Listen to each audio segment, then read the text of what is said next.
அஸ்ஸலாமு அலைக்கும் வரஹ்மத்துல்லாஹி வபரகாத்துஹு. Good morning to all.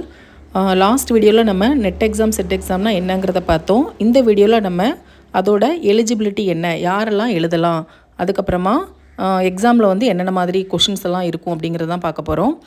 First eligibility பார்த்தோம் அப்படின்னா பிஜி ஸ்டூடெண்ட்ஸ், அதாவது போஸ்ட் கிராஜுவேஷனில் 55% வந்து மார்க் வந்து நம்ம கேதர் பண்ணியிருக்கணும். இது வந்து ஜென்ரல் கம்யூனிட்டிக்கு. அதே இது எஸ்சி, எஸ்டி, பிடபிள்யூடி, அதுக்கப்புறமா நான் க்ரீமி லேயர், இந்த செக்ஷன் ஃபுல்லாகவே பார்த்திங்க அப்படின்னா 50% மார்க் வந்து நீங்கள் கேதர் பண்ணியிருக்கணும். அதுக்கப்புறமா எக்ஸாம் பேட்டர்ன் எப்படி இருக்கும் அப்படின்னு பார்த்தோன்னா, மோஸ்ட்லி இது வந்து கம்ப்யூட்டர் பேஸ்ட் எக்ஸாமாக தான் இருக்கும். ஃபஸ்ட்டு வந்து பார்த்திங்க அப்படின்னா ஃபஸ்ட் பேப்பர் செகண்ட் பேப்பர்னு தனித்தனியாக வச்சுருந்தாங்க. இப்போ வந்து ரெண்டுமே உங்களுக்கு வந்து ஒரே டைம்லேயே நம்ம எழுதுகிற மாதிரி இருக்கும். மேக்ஸிமம் ஹவர்ஸ் பார்த்திங்க அப்படின்னா 3 ஹவர்ஸ் நடக்கும் இந்த எக்ஸாம். 150 கொஸ்டின், 150 கொஸ்டின்ஸ் வந்து அவங்க கேட்டிருப்பாங்க. பேப்பர் 1ல் வந்து உங்களுக்கு 50 கொஸ்டின் இருக்கும். ஒரு கொஸ்டினுக்கு வந்து 2 மார்க், ஸோ மொத்தம் 100 மார்க்கு கேட்டிருப்பாங்க.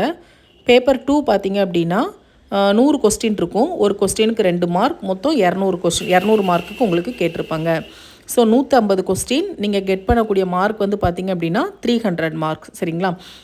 பேப்பர் 1ல் பார்த்திங்க அப்படின்னா நமக்கு 50 கொஸ்டின். பேப்பர் 2 வந்து நமக்கு ஃபுல்லாகவே வந்து மேஜர். நம்ம எக்ஸாமுக்கு அப்ளை பண்ணும்போதே நம்ம என்ன மேஜர்னு செலக்ட் பண்ணியிருப்போம். இப்போ நம்ம வந்து எக்கனாமிக்ஸ் மேஜர் அப்படின்னா நமக்கு பேப்பர் 2 ஃபுல்லாகவே நமக்கு எது ரிலேட்டடாக தான் இருக்கும்? ஃபுல் அண்ட் ஃபுல் எக்கனாமிக்ஸ் ரிலேட்டடாக தான் இருக்கும். பேப்பர் 1 அப்படிங்கிறது என்னென்னு பார்த்தோம் அப்படின்னா ஜென்ரல் கொஸ்டின்ஸ். தேங்க்யூ.